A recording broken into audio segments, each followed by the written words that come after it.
Welcome to the Keeping It Together podcast. We're at a beautiful place in Northumberland called Shepherd's Dean. Yeah. And my name's Dave Burke, and this is Rachel. Hi. And today we're going to talk about the question, vital, burning question, actually, at the moment.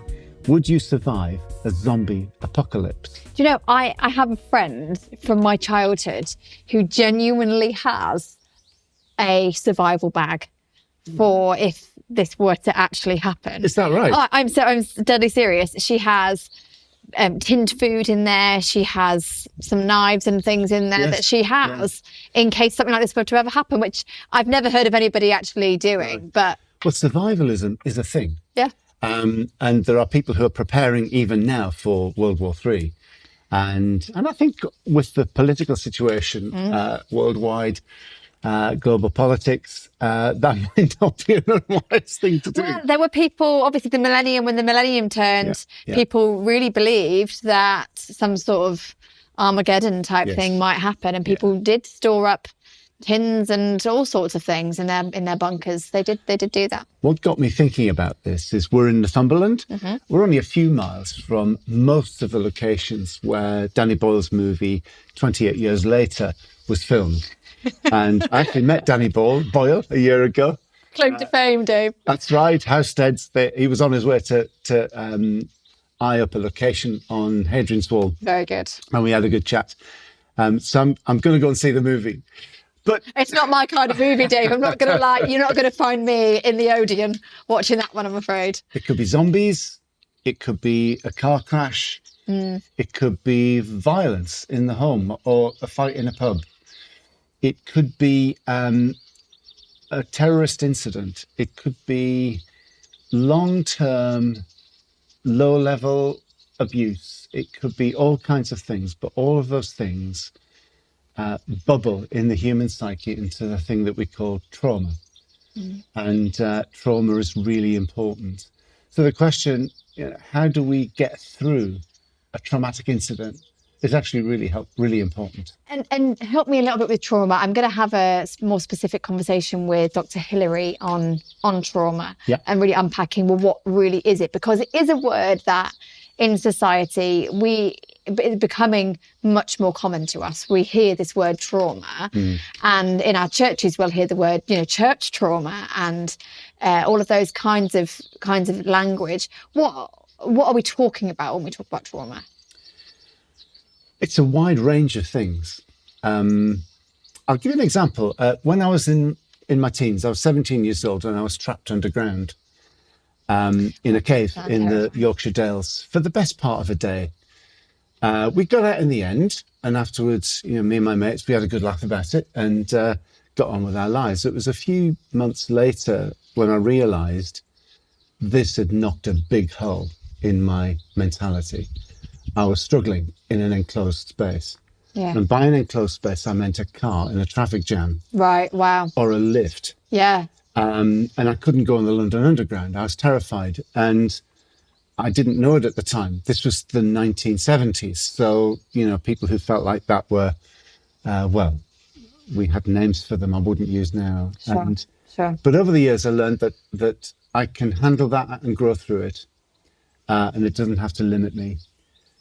Anything that affects you psychologically in that kind of way. So it could be an accident, it could be combat, it could be abuse in the home. It could be a whole range of things that mean that our normal anxiety responses are too finely tuned and kick in too early. Too heightened. Yeah, that's right. Okay. So we live life in certain circumstances, or maybe all the time, we live life on high alert instead of. For more information, ask Hillary. Yeah. We'll make sure we do a good episode on real trauma. But, the adrenaline, the fight or flight kind of response to an external stimuli that is, that's threatening us, like, for example, a zombie apocalypse or a car accident or, something other. That's there to protect us. It is. And I would say that all of the things we talk about, anxiety, depression, behaviors that help us to cope with those and soothe those, are to some degree part of normal behaviour. Yeah. And they're really warning signals. They are. Yeah. When things get out of kilter, that's when we start calling it mental ill health. Okay. And it gets control of us, and it makes life very difficult or even miserable. Yeah. And trauma can do exactly the same thing. But it can happen anywhere, anytime. And it's important, I think, that we know how to manage a traumatic event within ourselves. And also, if you turn up a few minutes after a car accident, or someone's been hit by someone, what to do, how to handle that circumstance. First aid, if you like, for a traumatic incident. Oh, yeah, that's really interesting. So I was thinking about survival mode and how actually a lot of people that we encounter are living in that kind of fight or flight space and on high adrenaline, on high alert, very sensitive to things that are going on. And I was thinking about the impact on someone's life who may have experienced something traumatic and it's impacting them to the point that they are just living in survival mode. Yeah. Firstly, why would that happen? Why would that extended experience continue? And secondly, what is then the impact on their life? When someone experiences something traumatic, quite often the initial response to that is heightened sense of anxiety. They're triggered perhaps with anxiety when similar circumstances. Like your example with the cave, yeah. Yeah, feel a bit numb emotionally. Sure. In a way that they don't normally, and that's perfectly normal over 2 or 3 weeks.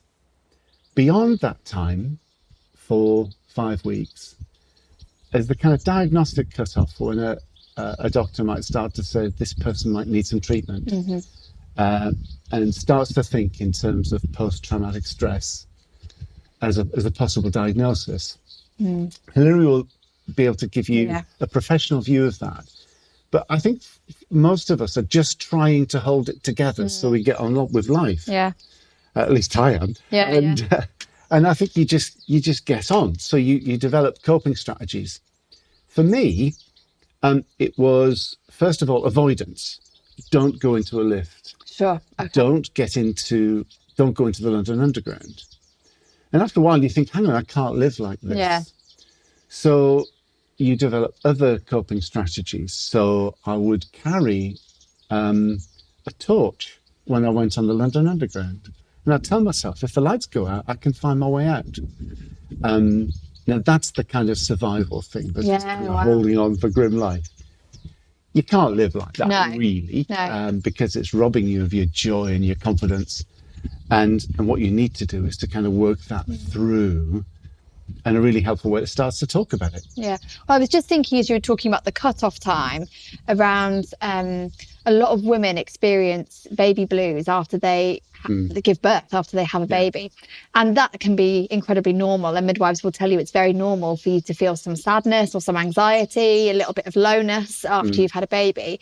But after that sort of time that you're talking about, you begin to move into postnatal depression territory. Yeah. And I think that's a really interesting, I hadn't realised that, but sort of the normal feeling that you have after you go through something which is traumatic on your body, for example, like giving birth, to have some lowness, some experience, some anxiety, but for that to continue longer than a couple of weeks, 3 or 4 weeks, you begin to move into something a bit more clinical.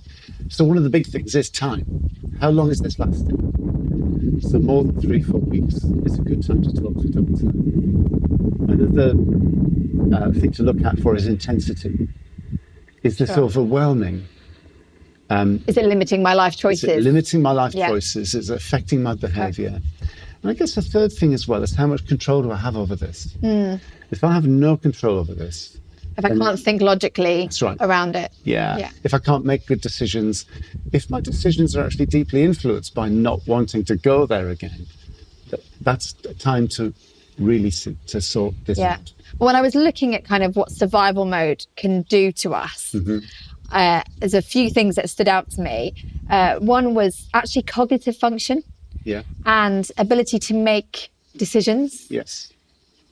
ability to focus, and our memory.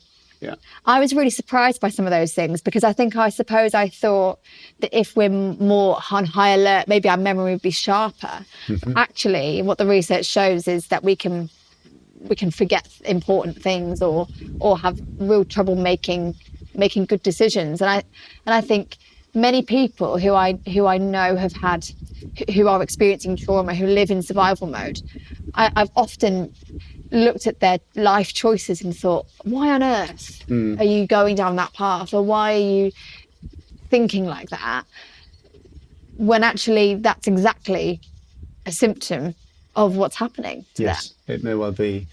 And for a Christian, that's an important lesson. Do not judge. Yeah, absolutely. Which I think is the most difficult aspect of the Christian life. Oh my goodness. Because judging comes second nature. perfectly normally. Yeah, very perfectly normally. It's such good fun as well. And, so do not judge. Don't say this is folly, this is stupid.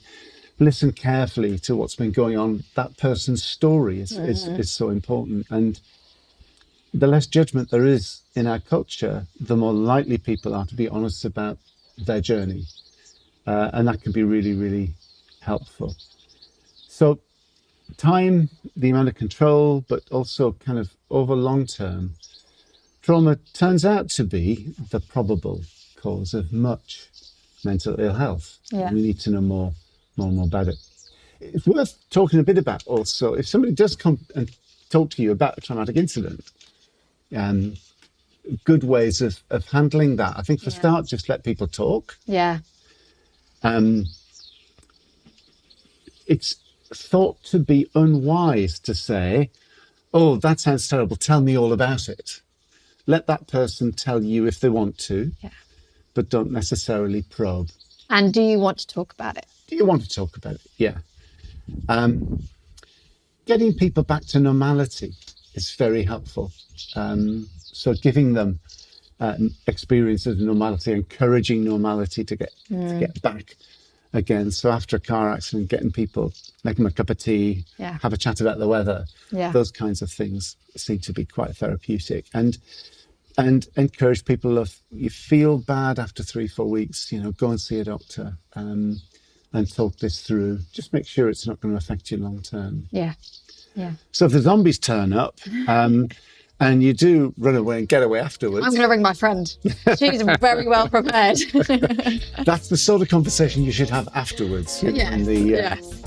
The very safety good. of your bunker. Yeah, very good. Very good. Oh, brilliant. Well, thank you, Dave. Thank you for that. Pleasure. Thank you.